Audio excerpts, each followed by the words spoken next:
News और आपके साथ मैं हूं फिजा काज़मी। वसुंधरा राजे की छवि भी बीजेपी नेतृत्व की नजर में वैसे ही बन चुकी है जैसी सुशील कुमार मोदी के बारे में उनके डिप्टी सीएम रहते हुए बनी हुई थी। सुशील मोदी को तो बीजेपी नेतृत्व बिहार की पावर गैलरी से कुछ हद तक दूर करने में कामयाबी हासिल कर चुकी है, लेकिन वसुंधरा राजे वहीं अभी तक बरकरार हैं। भारतीय जनता पार्टी की सीनियर लीडर और राजस्थान की पूर्व मुख्यमंत्री वसुंधरा राजे का जन्म अंतर्राष्ट्रीय महिला दिवस के दिन आता है। उनका जन्म 8 मार्च 1953 को ग्वालियर के राजघराने में हुआ।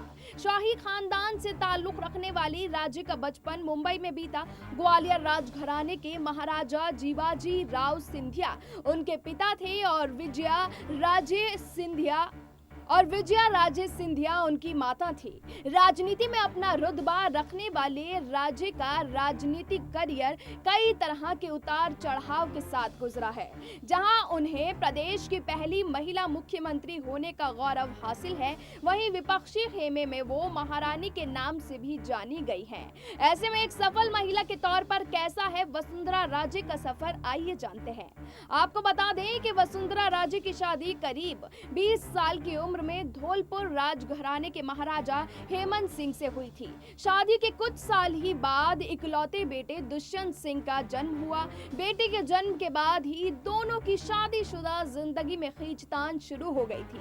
आपसी खटपट बढ़ने लगी तो दोनों एक दूसरे से अलग हो गए।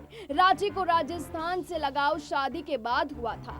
साल 1984 में भारतीय जनता पार्टी की राष्ट्रीय कार्यकारिणी में शामिल होने के साथ ही वसुंधरा राजे के राजनीतिक जीवन की शुरुआत हुई। साल 1985 में अपने ही ससुराल की धौलपुर विधानसभा सीट से एमएलए का चुनाव लड़कर पहली बार विधायक बनी। इसके बाद साल 1987 में वसुंधरा राजे राजस्थान प्रदेश बीजेपी की उपाध्यक्ष बनाई गई। हालांकि वसुंधरा की राजनीतिक राह आसान नहीं थी, लेकिन बावजूद इसके उन्होंने साल 1989 में पहली बार 12 झालावाड़ संसदीय क्षेत्र से लोकसभा का चुनाव जीतकर संसद पहुंची और केंद्र की राजनीति की शुरुआत की।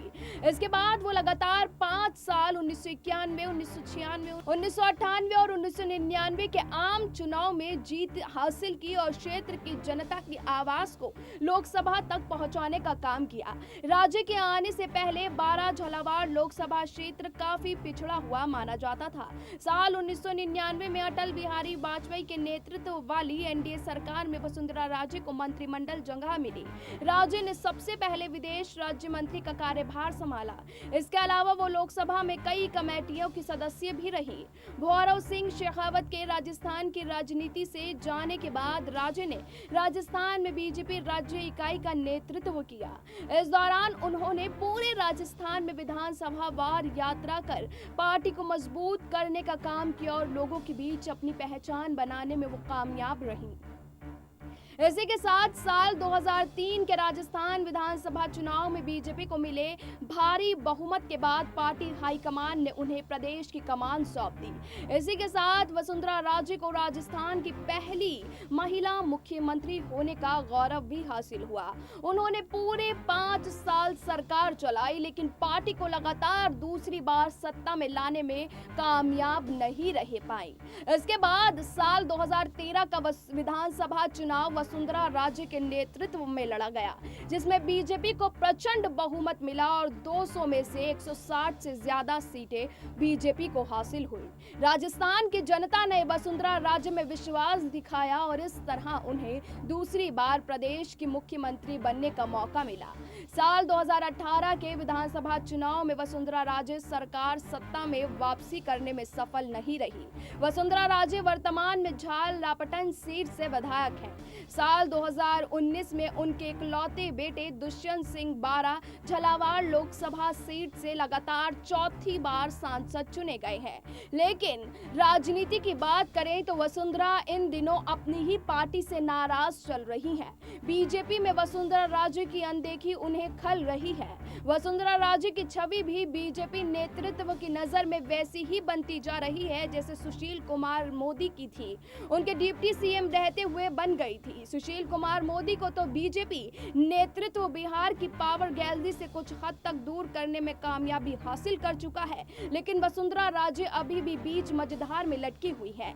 जैसे सुशील कुमार मोदी को बीजेपी नेतृत्व पार्टी से ज्यादा नीतीश कुमार के करीब पा रहा था, वसुंधरा राजे के बारे में भी करीब करीब ऐसी धारणा बन चुकी है कि वो फिलहाल बीजेपी के हितों से कहीं ज्यादा अशोक गहलोत के फायदे के बारे में सोचती हैं।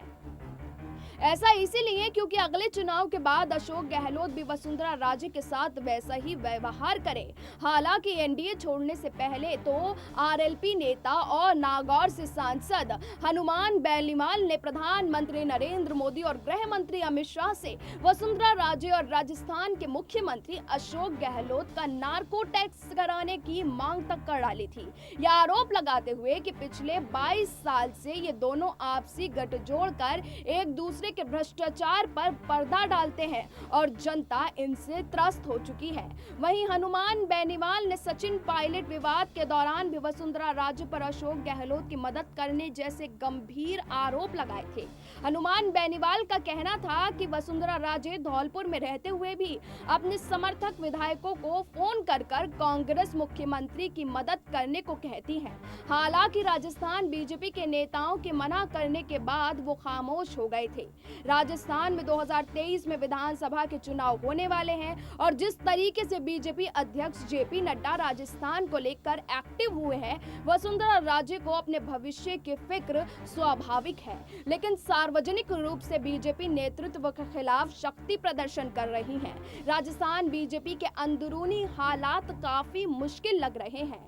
हालांकि राजस्थान में चुनाव होने में करीब 3 साल का समय बचा हुआ है। लगभग चुनाव 2023 के आखिर में होने हैं। समझा जाता है कि वसुंधरा राजे राजस्थान की परंपरा के मुताबिक अगले चुनाव के बाद अपनी बारी का इंतजार कर रही है और यही वजह है कि मध्य प्रदेश की तरह राजस्थान में वसुंधरा राजे ने अशोक गहलोत सरकार को सरकार गिराने में कोई दिलचस्पी नहीं दिखाई है।